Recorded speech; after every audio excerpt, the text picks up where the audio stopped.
Happy Sunday morning, everybody, and welcome to Swakane Gneiss.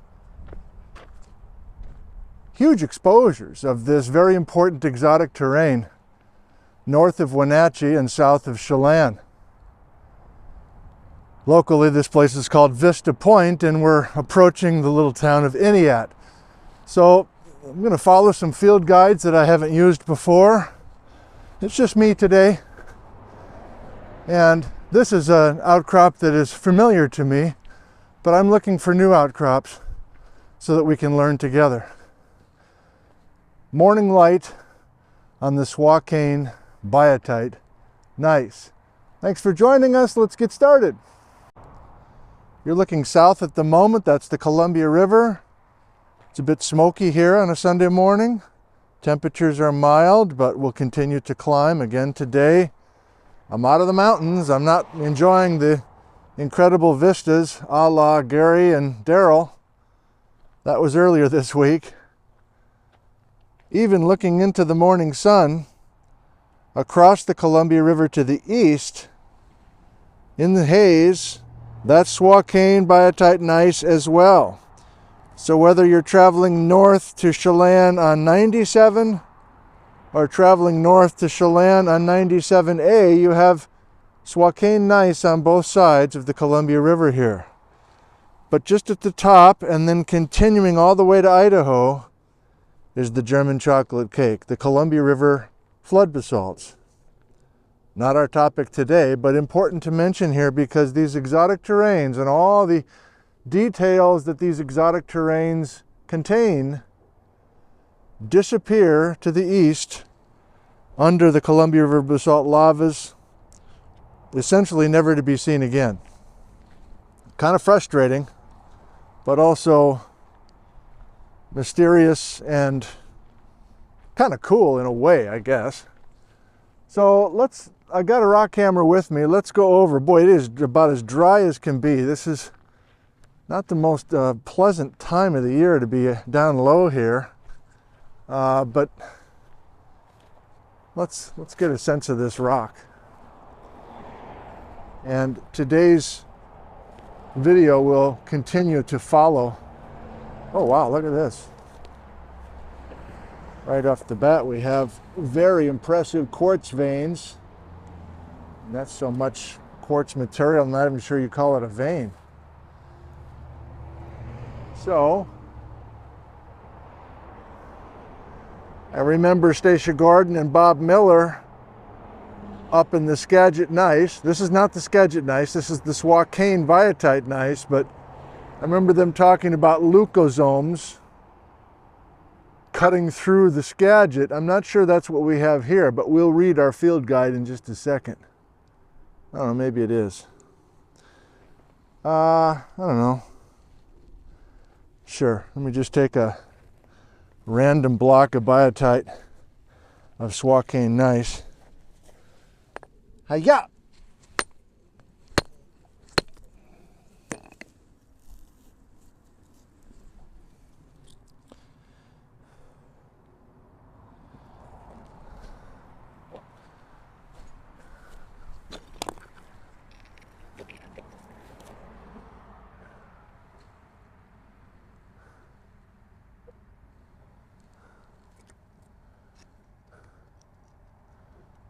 I can do better than that.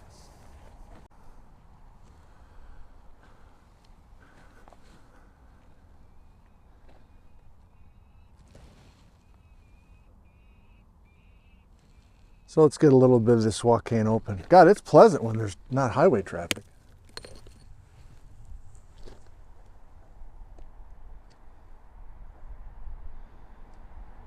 I've certainly been here at Vista Point before. It's really the only outcrop of note that I'm familiar with. Hiya!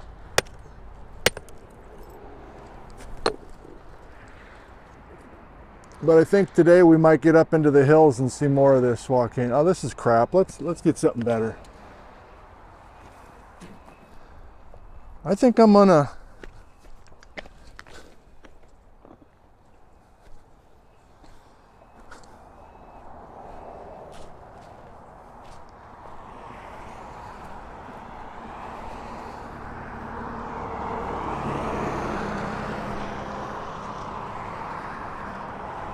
Do these folks know they're driving through the Swakane Gneiss? I don't think so.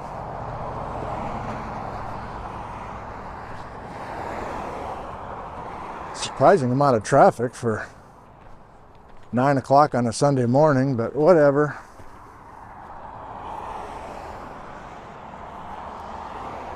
I think we're going to see today that in the last 50 years there has been dramatically developing new interpretations and new data sets that are coming out of the Swakane. And as far as I can tell, much of the work has been done right here on all these bluffs, on all this exposure of Swakane Gneiss. It's a major exotic terrain. It's also surprisingly young, as we now understand it, and also potentially very important for making a case for Baja BC movement, northern migration. It's looking more and more like we have a match for this gneiss a couple of states away to the south. I think our eye is drawn to the white stripes, but it's not the white stripes that I think I want to break off and give you a little look at, because this true Swakane gneiss is so homogeneous, it's so regular.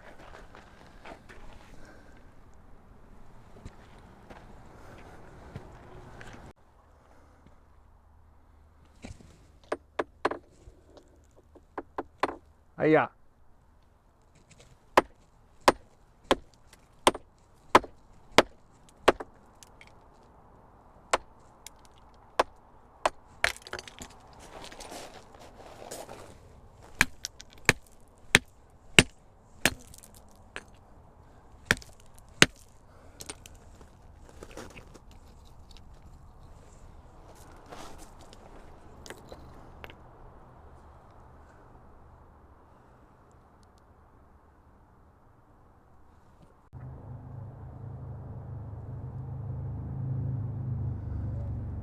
A lot of black biotite flakes. If I can get the right sample, we can see this isn't a granite, that there's a rather consistent foliation within this. Still don't have the right sample though. Let me try to break those.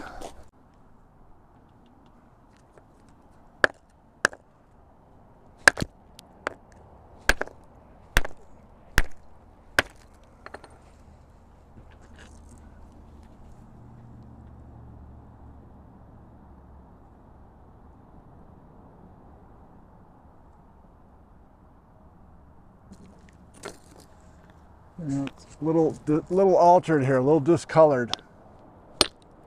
This is a fresher piece. Just like to be able to show you some of the foliations. Now we're getting there.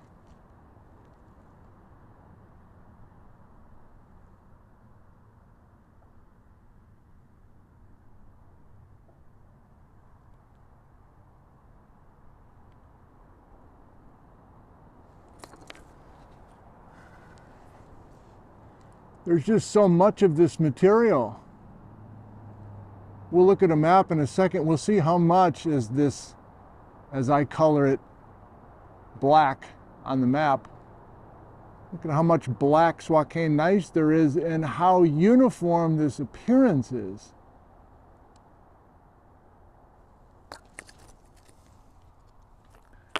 Try this one more time.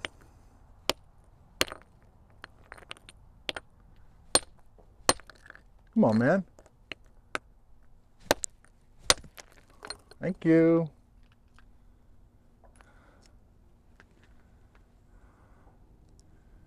Yeah, this is about as good as I can get for you here at this spot, but let's...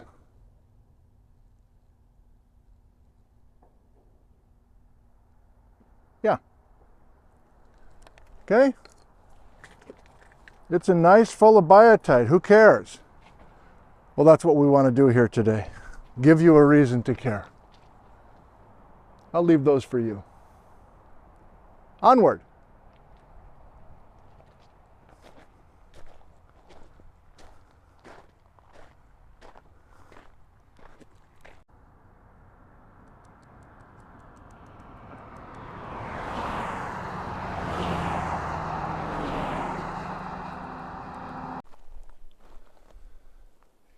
Okay, much quieter scene here. I've got Swakane Canyon to myself. You're looking east, and I drove west up this road, up Swakane Canyon from the Columbia River. I drove 6.3 miles on a very rocky, rough road, and old Whitey did a nice job of getting me up here. And I've been sitting and enjoying a few Planters peanuts and a little bit of water, and I was all set to turn the camera on, and then I just wrestled a black bear.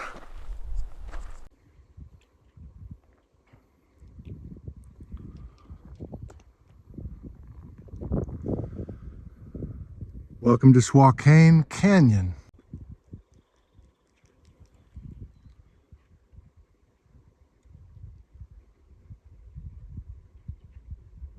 See him?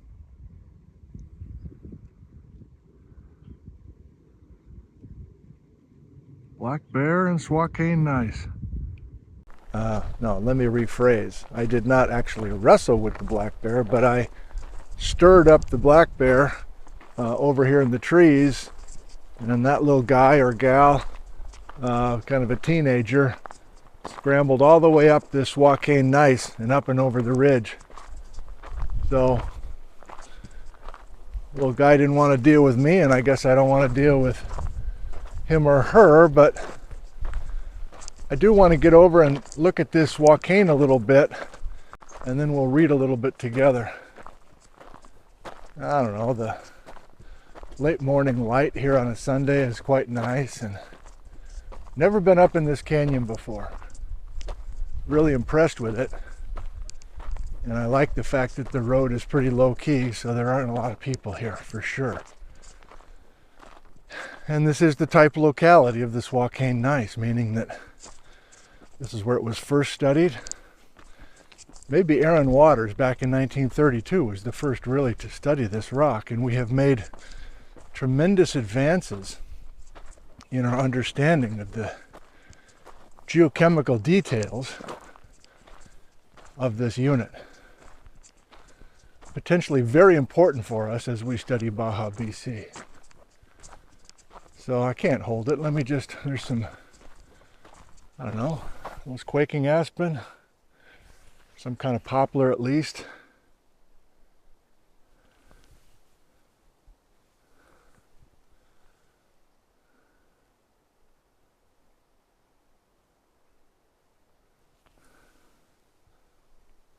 Pleasant.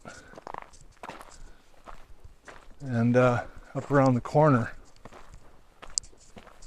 some big old trees. So I guess I'm distracted because I'm in the wrong canyon. I don't know, did I just tell you that story? I've already forgotten. I thought I was following Ralph Haggerud's 1994 guide properly, going 6.3 miles up this canyon, but it turns out after I reread it, I was supposed to keep going north on US 97, another 6.3 miles from the entrance of this Swakane Canyon with US 97. But if you've ever driven between Wenatchee and Chelan and you've seen that sign for Swakane Canyon Road, this is it. And I've always noticed that sign. I've never come up here, and the road continues, but I don't think I'm going any further now that I realize my mistake. Beautiful little trees, my goodness.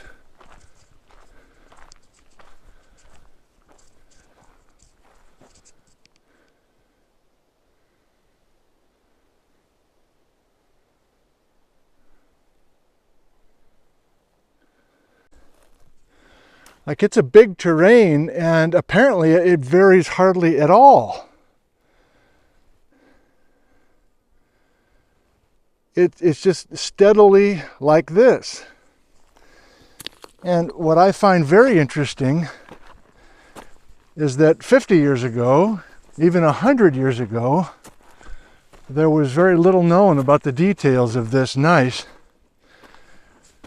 And then in the 1990s, there was hints of a new story involving some geochemical details that prove that it's very, very old, possibly part of an old continent.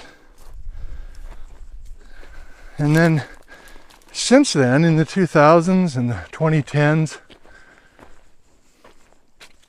it's now looking like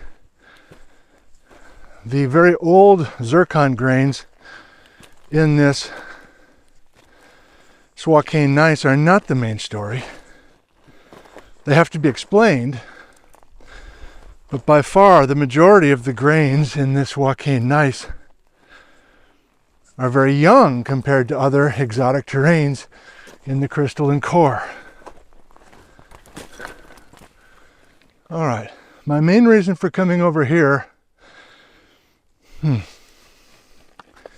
to get some Swakane in place, bang on it, but also come around the corner here without falling.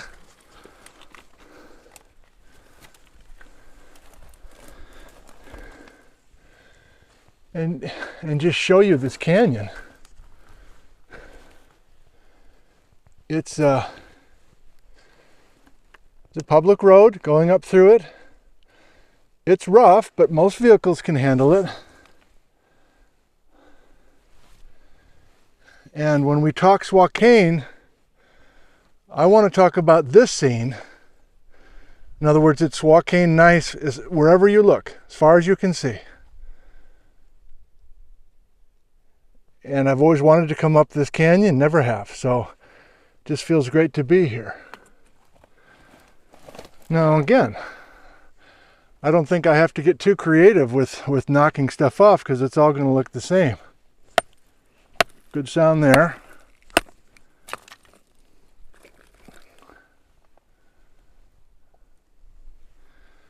Get a better looking piece and then I'll zoom for you.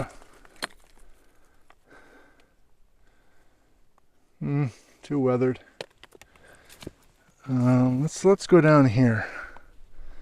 Hang on, talus slope. Hang on, Patrick.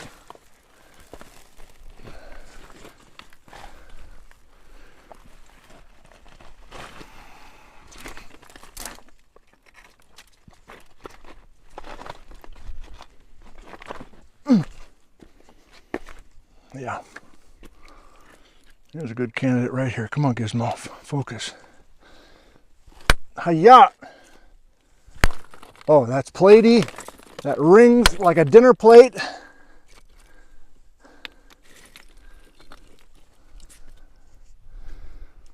Damn it. I know what I need. Am I gonna get it?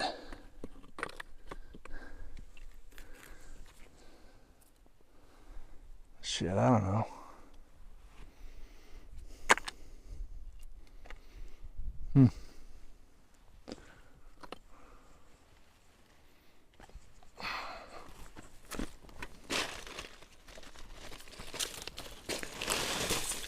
Yeah.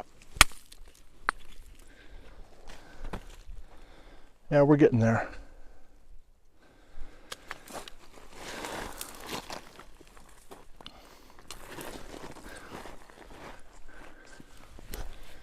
Okay, I think the main message is there's outcrop of Swakane gneiss all through here. It's exposed on both sides of the Columbia River, about 6 miles from here.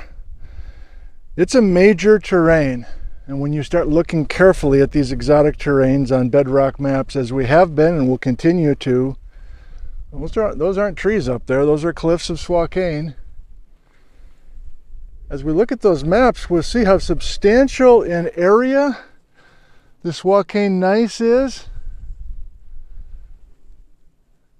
and how potentially useful the Swakane gneiss is for us here in Washington when we try to put the puzzle pieces together regarding northward migration of bedrock units. That's right. This is one of those guys.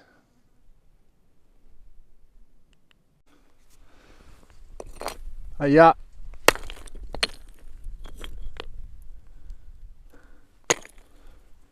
Hiya.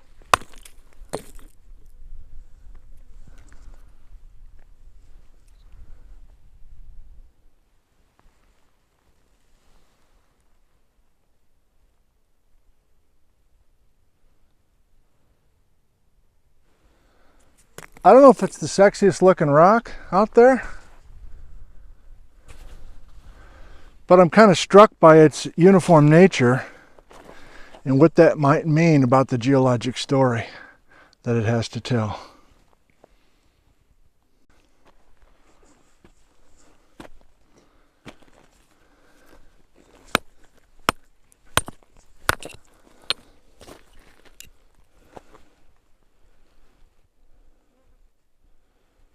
Yeah. Is the camera picking up the sparkly nature of this stuff?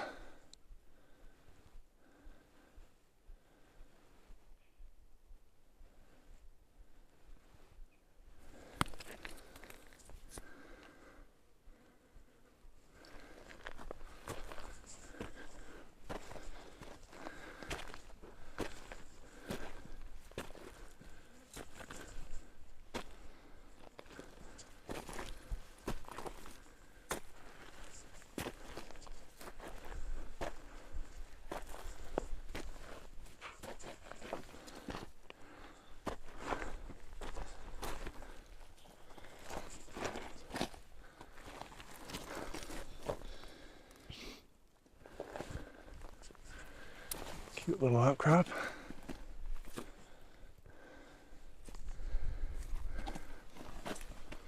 Alright, I guess we get it.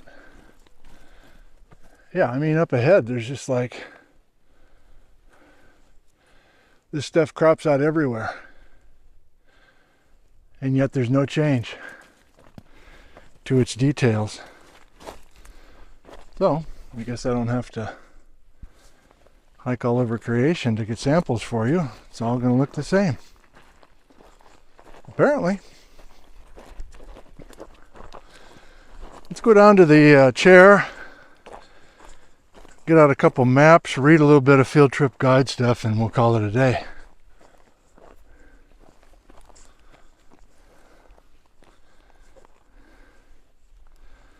Boy, I can't even zoom out anymore. That's quite an expanse.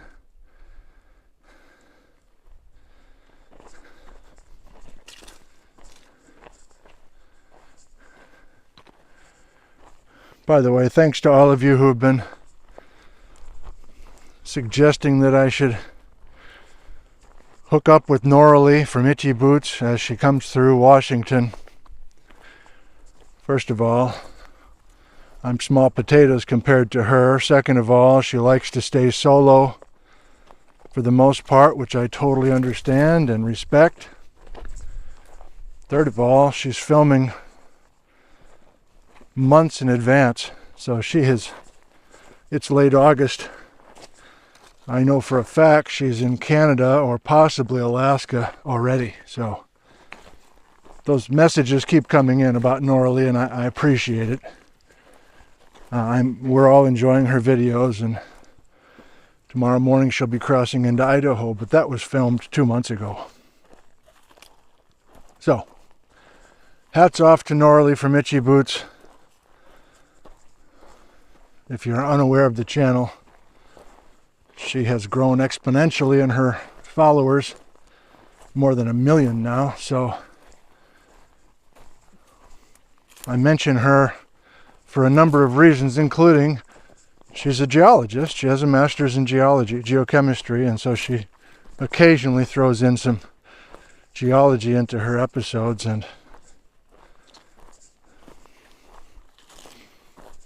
but still is an amazing channel, and she is an inspiration on many levels to all of us.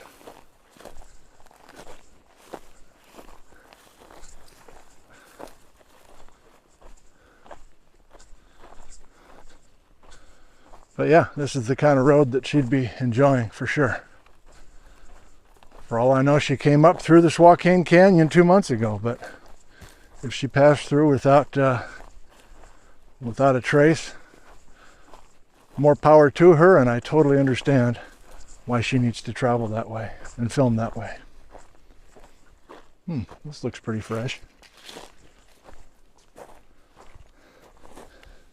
Come on, Gizmo. What's going on with Gizmo lately? I don't get it.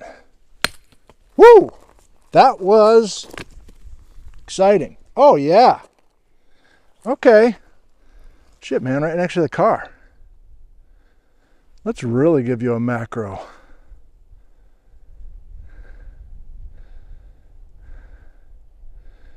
Still don't think it does a nice job on camera. Why not? Yeah, that works the best, I guess. So here's our visual for Swakane Gneiss. Foliated, lots of black biotite spiky stuff, shiny stuff, excuse me. Not randomly arranged, not a pluton. And it appears that this is an arcosic sandstone protolith that got heated and pressurized to become a metamorphic gneiss and no longer a sandstone. But let's read about what we have learned in the last couple of decades.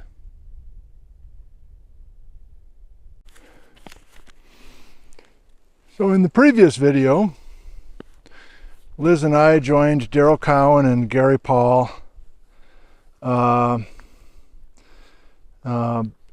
east of Bellingham, and we were at the YA, the Yellow Aster Butte area, and Mount Baker volcano. Did you see that video? It was long, hour and 45 minutes. Mount Shuckson, everything up there. So we were on the west side of the Straight Creek Fault. I was asking Gary about what it looked like from the top of Shuckson over to the Straight Creek, and he said you can't see it because the Chilliwack batholith has come up through, has invaded from below, and has disrupted the Straight Creek Fault. Okay, so we leave that, and now we're on the east side of the Straight Creek Fault, and we are done probably for the summer with the videos I was doing back in July. Do you recall?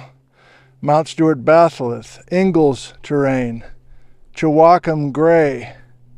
But now we are over kind of off the map. Can I find the map that I want easily? I think I can.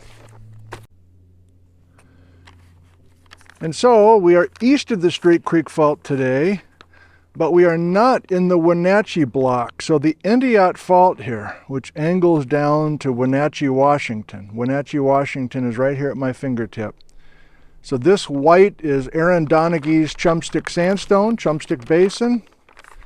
This is white because it's a young stratovolcano known as Glacier Peak. This is the Wenatchee block of the crystalline core, the exotic terrain material between the Indiot Fault and the Straight Creek Fault.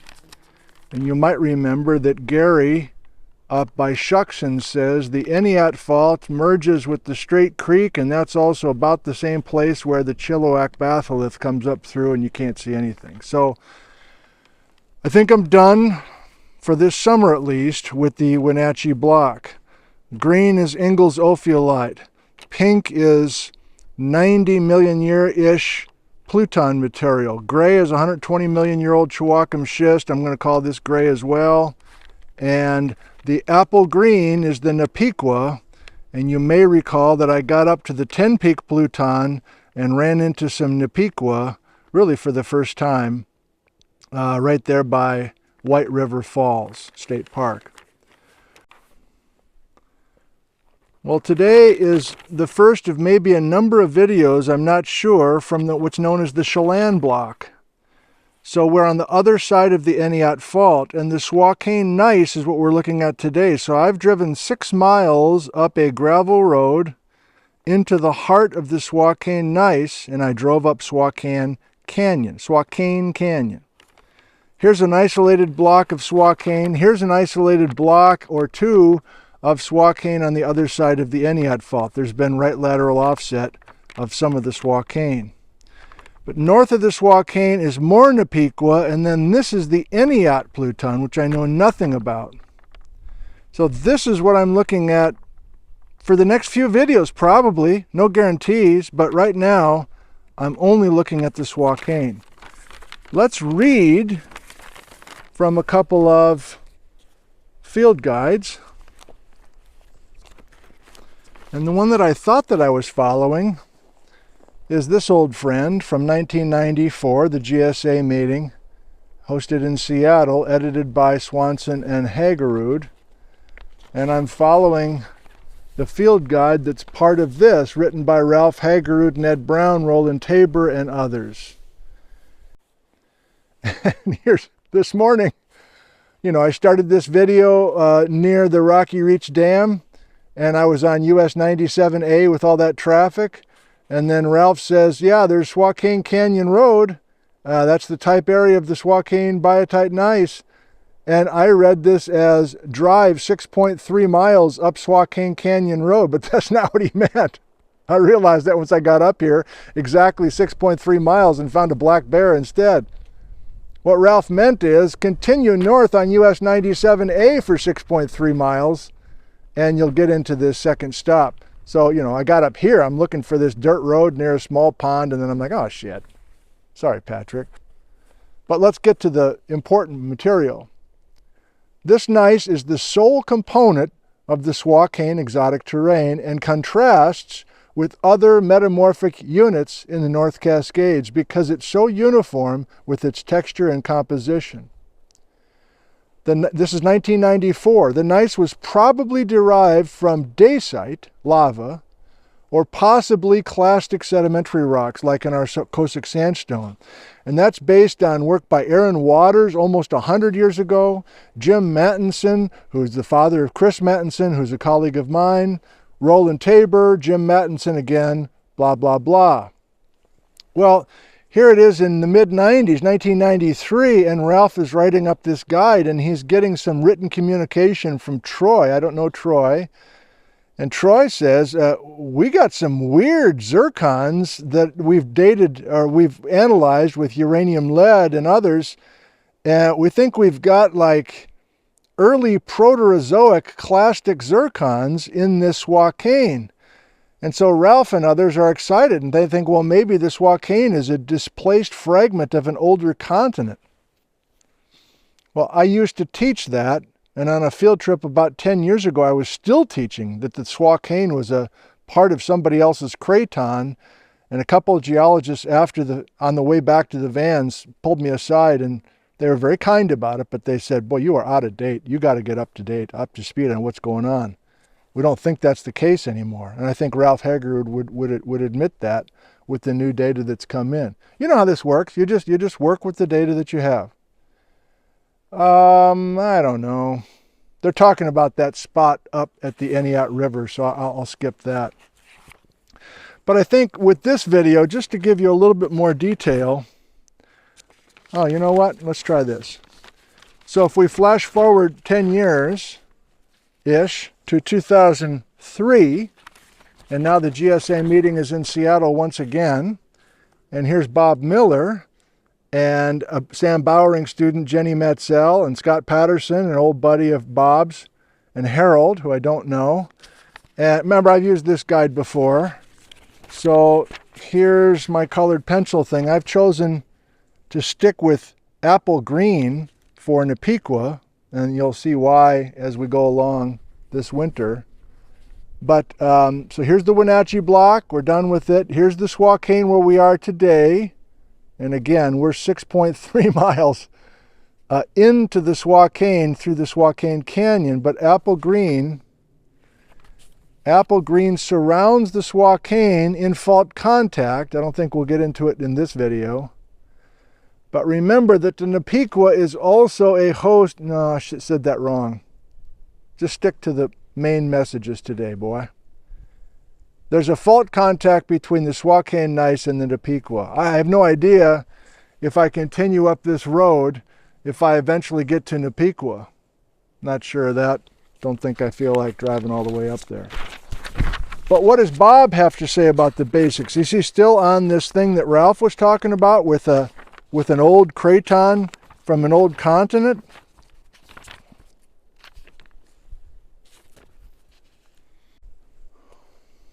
Bob Miller, 2003, is calling this Swakane Gneiss semi-politic. So he's leaning into the Cossack sandstone protolith for the gneiss, based on work that had been done between the mid-90s and the mid-2000s.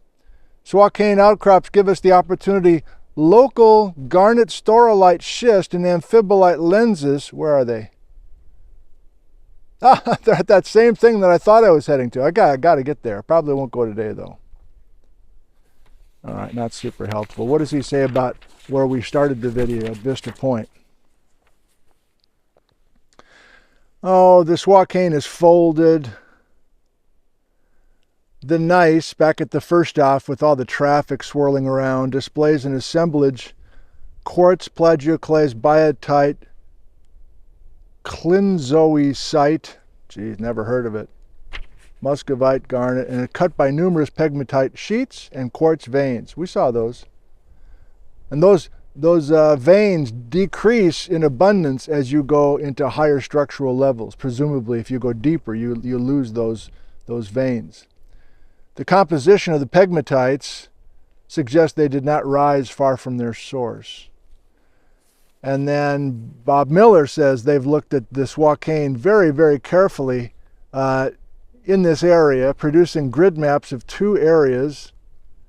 The gneiss displays its typical strong foliation and mineral lineation and widespread but subtle compositional layering. Yeah, I think he's got a map showing that. Let's find it. I think I colored it just a little bit. Yeah.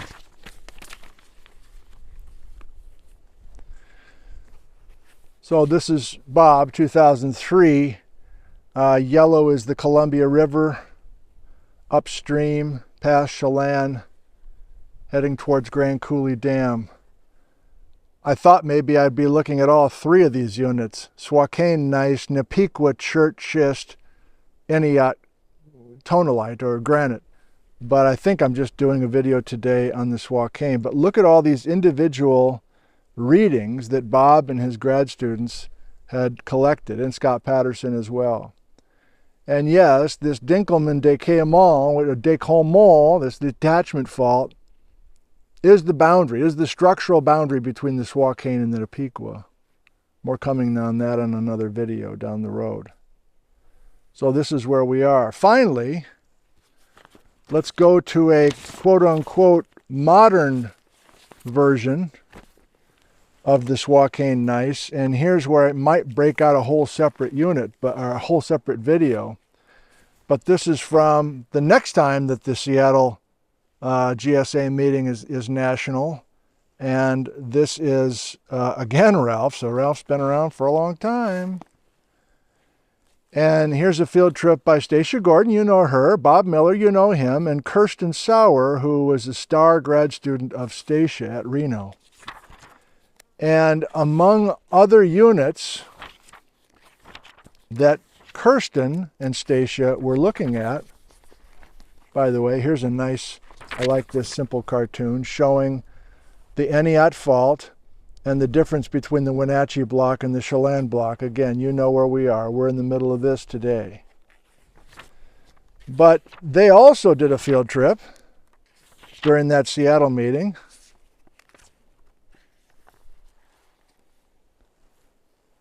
And Kirsten and Stacia have gathered incredibly new details from the Swakane. Let me just give you a taste of it today, although it might overwhelm you. It might overwhelm me too. We're going to examine on our field trip, GSA field trippers, 2 deeply exhumed domains of the arc crystalline core. These domains both expose significant metasedimentary material that is used to track the source of sediment and determine the mechanisms by which this sediment was incorporated into the North Cascades continental magmatic arc. Here we examine the first of the 2 domains, the 9 to 12 kilobar Swakane gneiss. Did I bring that sample over here? Forgot. I guess not.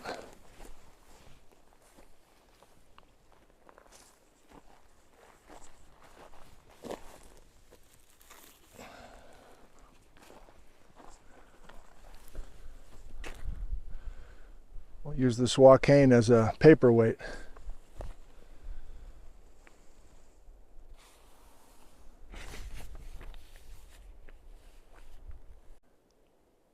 This is Stacia, Bob, and Kirsten. Multiple geochronometric investigations have been completed on this Swakane gneiss. We've pulled out detrital zircons, 24 little zircons, and we've dated them, and we have ages. Oh, this is Jenny Matzel a decade earlier in the Sam Bowering lab, going from Precambrian up to 73 million years old. Matzel interpreted a 72 million year old sedimentary protolith age for the Swakane gneiss based on the youngest zircons in the sample. Garnets from the Swakane gneiss, however, yield a 73 million year old isochron age, which implies metamorphism at or before 72 million years ago. But Kirsten and Stacia, in 2015 or so, they looked at zircons from Swakane gneiss. They looked at 128 different zircons. They've also got a crazy age range, more than 1,500 million to 70 million year old stuff. In other words, Precambrian zircons up to late Cretaceous, with multiple Mesozoic populations, including a ton of zircons that are 75 million years old, another grouping at 150 million years old, more zircons clustering around 93 million years old, 84 million years old, and then a distinct peak of zircon ages in the Swakane gneiss at 1,380 million years ago. And more clusters, okay. Zircons with ages younger than 100 million years ago in these samples have a wide range of isotopic composition. I don't understand most of that. We interpret that the 75 to 68 million year old ages in the Swakane gneiss samples are related to melt injection, in situ partial melting, and or metamorphic zircon growth for the crystallization age of layer parallel leucosomes and garnet ages of 73 to 65 throughout the Swakane. I'm starting to lose it, but here they go. The current understanding of the Swakane, a more likely maximum depositional age for the sample from this outcrop is 80 million years old, and throughout the Swakane. So the main point and the most current understanding that we have of the Swakane gneiss is that the time frame for sedimentary burial is a narrow age range between 91 and 65 million years ago. The likely protolith of the Swakane is the Nanaimo sandstone, or the West Melange belt that Darrell was talking about last week. Analogous age patterns are also observed in accretionary complexes down in California.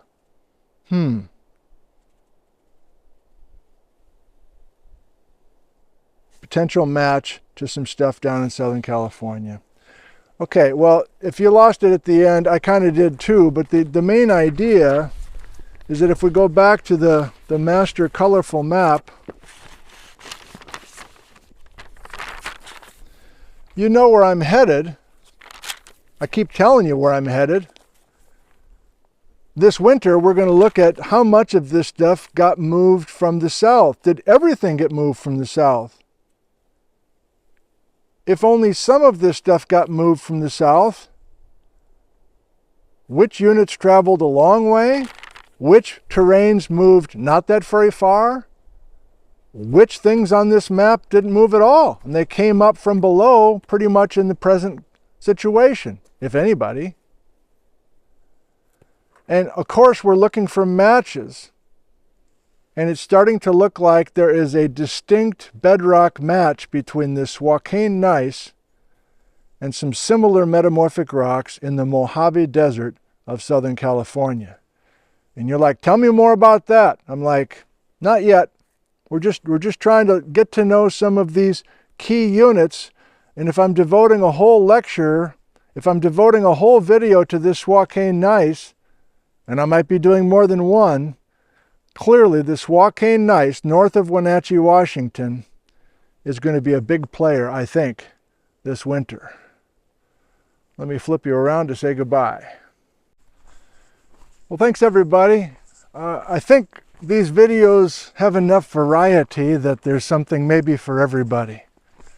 And these solo videos where I'm just taking field guides out with me and trying to learn a few things with you, they're usually a leap forward for me. It may not feel like it on your end, but just forcing myself to get out here and see some of these places for the first time, literally, Swakane Canyon, but then also to kind of read while I'm out here, put a couple connections together. I think most of this stuff will be helpful this winter. And just on a personal note, doing these alphabet series are usually tremendously exciting, and especially it's wonderful to have you all with us live or watching and following along. But there are moments beforehand and during where I just get a little overwhelmed. There's just so much to learn. There's so much to keep straight. You read one paper and then you read another paper and they're coming up with different conclusions. You interview one geologist and then you interview another geologist and they have different conclusions. And you're like, what am I supposed to do? So these summer videos, first of all, get me out of the house. Second of all, give me a chance to enjoy beautiful natural places. But third of all, I suppose what I'm trying to do here is have little things that I've put together in my mind and on paper. And so when I'm starting to put some of these sessions together this winter, I can use these things. So in a weird way, I'm taking notes for myself, and this is the notes. These are the notes. Video notes. Like, instead of like using a little Panasonic tape recorder and making verbal notes to myself, I'm doing this. So, from the end of August, I say, thank you for watching. I love you, and goodbye from a very beautiful Swakane Canyon in central Washington, USA.